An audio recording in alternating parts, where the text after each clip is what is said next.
जय श्री कृष्ण। हम कोई भी कार्य करें उसमें श्रद्धा का होना बहुत ज़रूरी है।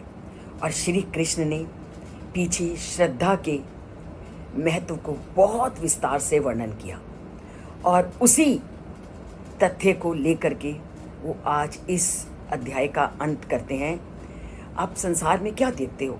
कुछ लोग पूरे विधि विधान से धर्मों में कहे नियमों के अनुसार यज्ञ, दान और तप करते हैं, और कुछ धर्मशास्त्रों का सहारा लिए बिना, धर्मशास्त्रों के नियमों के पालन के बिना यज्ञ, दान और तप करते हैं। जो बिना धर्मशास्त्रों के आधार बनाए बिना, धर्मशास्त्रों के नियमों के पालन के बिना जो यज्ञ करते हैं, जो दान करते हैं, जो तप करते हैं, उसका श्री कृष्ण ने क्या वर्णन किया है उसे वो आज के श्लोक में कहते हैं।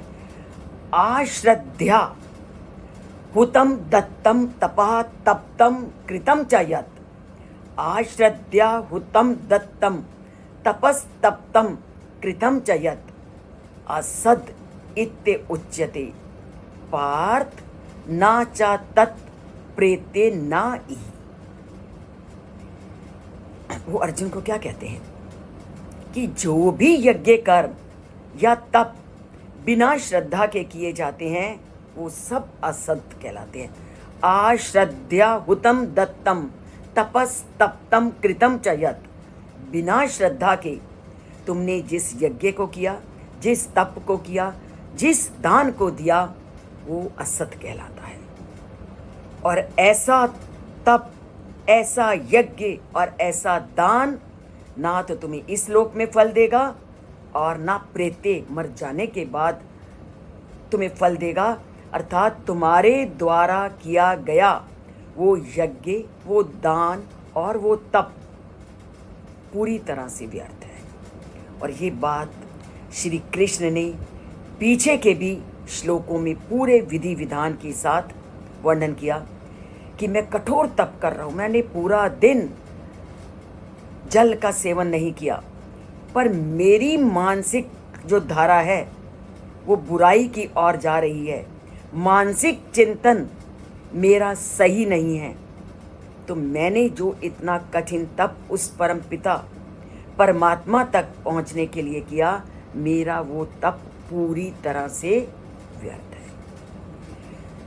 क्योंकि श्री कृष्ण ने इस अध्याय में 3 तप बताए हैं, वाचिक तप, शारीरिक तप और मानसिक तप। तुमने अपना शारीरिक तप तो बहुत अच्छा कर लिया, वो सारा दिन भूखे प्यासे भी रहे, उस परमात्मा का स्मरण भी किया, पर मन से तुमने बुरे विचार पाले और वाणी से तुमने तप करते समय किसी के साथ कठोरतापूर्ण व्यवहार किया।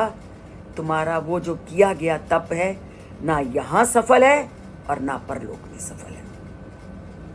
इसी तरह यज्ञ किया, यज्ञ में आपने विधि विधानों का, नियमों का पालन नहीं किया, और जैसा कि आजकल हम समाज में देखते भी हैं, विवाह जैसा समारोह जिसका महीनों पहले से हम तैयारियां करते हैं, महीनों पहले से तैयारियों की जाने वाले उस समारोह को हम पंडित जी को कहते हैं इसको जल्दी से जल्दी ख़त्म कर देना।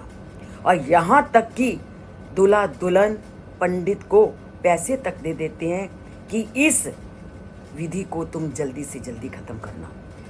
लाखों करोड़ों रुपया वो मंडपों पर उस और साज सजावट पर, खान पीन पर लगा देंगे, परंतु जो जिस विधि विधान पर ये पूरा जीवन निर्भर करता है उसके लिए वो समय नहीं देते।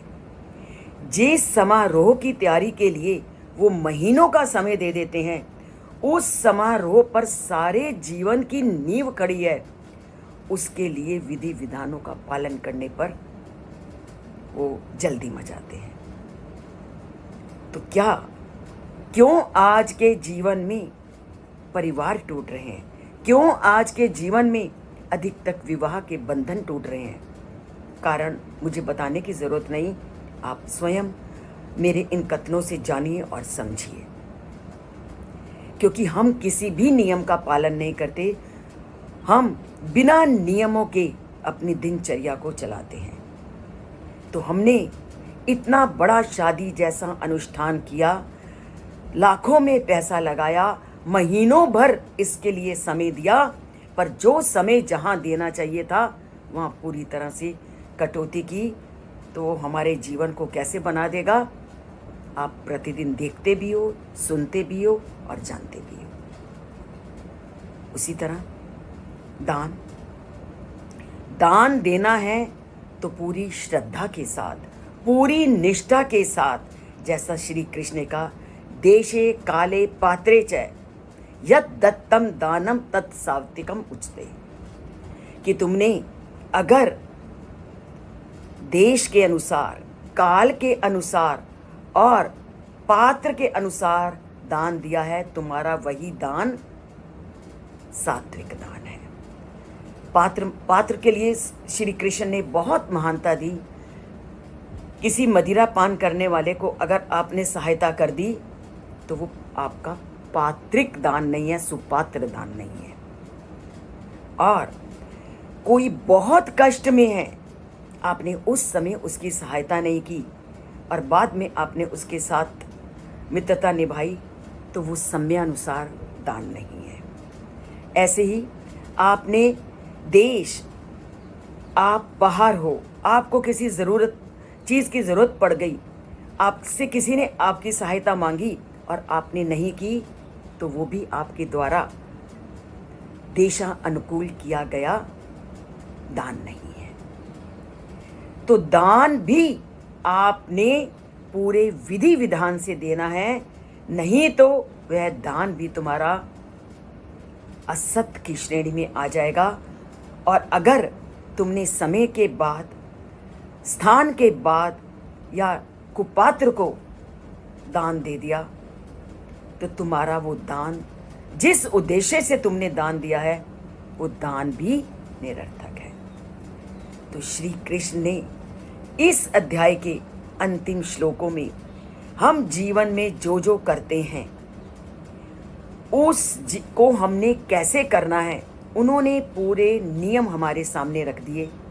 और अब उन कार्यों को हमने कैसे करना है, उन्होंने हम पर छोड़ दिया। जीवन को सार्थक बनाना है तो जिस तरह उन्होंने नियमों, विधि विधानों का वर्णन किया है, अगर हम उस तरह से विधि विधानों के अनुसार यज्ञ करते हैं, दान करते हैं, तप करते हैं, ओम का उच्चारण करते हैं, तो अपने जीवन को सार्थक बनाते हैं, अपने जीवन को सफल करते हैं। हम अपना ही सुधार करते हैं अगर हम विधि विधानों का पालन करते हैं। हम किसी और के जीवन को नहीं बना रहे, अपने जीवन को बना रहे हैं अगर हम नियमों का पालन करते हैं।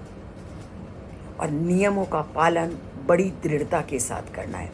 या आप किसी कार्य को पकड़ो नहीं, पकड़ो तो उसको दृढ़ता से पालन करो। आप किसी भी संस्था में काम करते हैं, वहाँ भी आप पूरी दृढ़ता से, पूरी निष्ठा से अपने कर्तव्य का पालन करो। आप कर्तव्य का पालन करोगे, उसका फल कैसे मिलता है आप अपनी आंखों से देखोगे। फल भी आपको 100% मिलेगा अगर आपने सत्य का पालन, अगर आपने नियमों का पालन अपने जीवन में दृढ़ता के साथ किया है। तो आज से हम कोई यज्ञ करेंगे, कोई दान करेंगे, कोई तप करेंगे। यहाँ तप का मतलब वही मानसिक, वाचिक और शारीरिक है। और शारीरिक तप जो आज हम अपनी दिनचर्या को चला रहे हैं, उसको विधिवत चलाना है। अगर इनका पालन विधिवत करेंगे तो हमारा यह लोक तो सुखी बनेगा ही बनेगा, हमारा परलोक भी सुधरेगा। क्योंकि जब हम हर चीज़ को नियमानुसार करते हैं तो फल भी हमें उसी के अनुसार मिलता है। और इसमें कोई दो राय नहीं, आप करना शुरू कीजिए, फल आपके आगे आएगा। और ये मैं अपने अनुभवों से बता रही हूँ कि निष्ठा से तुमने कर्तव्य का पालन किया है तो परमात्मा आपकी निष्ठा को कभी भी बेकार नहीं होने देगा। तो सत्य को पालन करना है जीवन में, झूठ से दूर हटना है और शत्रुवत उसको अपने जीवन से निकालना है।